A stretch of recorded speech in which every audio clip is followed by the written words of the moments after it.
Congratulations on this film. Fantastic to see Tom as a physical presence on screen, but also know he's producing as well. What was it he brought to set every day that made this what it is? Well, it's what he brings to every role, which is sort of like a deep dive exploration of the character and a deep dive exploration of the motivations and the world that the film is set in. So what you're not getting is someone who just wants to turn up, say their lines, and then go home. Like, he cares about the story we're telling. He cares about the tone of the film, and so it was an asset to me, and like a gift for me to be able to say, like, okay, this is the sequence we're shooting today. How can we strengthen it, and how can we make it hit more emotionally, so it's not purely just spectacle? Because what I've always wanted to achieve is this thing of like action set pieces, but there's story and character being told through it. And so that's what you get when you bring Tom Hardy on board. You get the physicality, but then you get the beating heart underneath it. I was literally what I was going to say, because not only is he spectacular in the physical fight scenes, but also he brings an emotional weight to the character, and with your writing of the choices and decisions and consequences that come through that, it really elevates it up a notch. Yeah, definitely, 100%. And it's that thing, it's like, you never take it for granted. So you're like, whether it's day 1 or day 76 at the end of the shoot, every time like he appears on screen and you see him through the lens, it's like this wild experience where it's like, wow, the guy's like a movie star. Like, he's got such a presence and such a command and an authority, but also makes super interesting choices. And Walker on the page alone could have come across as deeply, deeply unlikable. There's so much trauma and so much grief that's haunting him as a character, but his choices to find these little pockets of levity and humor, it lets you engage with him and become endeared to him as a character.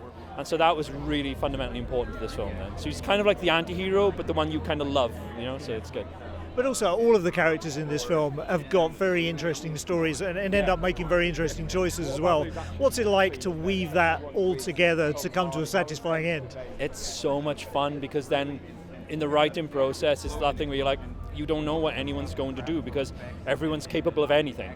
So when you have like a cast full of people who are morally dubious, they can shake your hand or they can stab you in the face, and you never know which way they're going to go. And so that's like electric. There's like a constant thread of tension then that runs throughout every scene, because you have no idea what anyone's going to do next. And so sometimes I get surprised while I was writing it, but I did not expect that person to say that. And those are the golden moments. I live for that kind of stuff. It's great.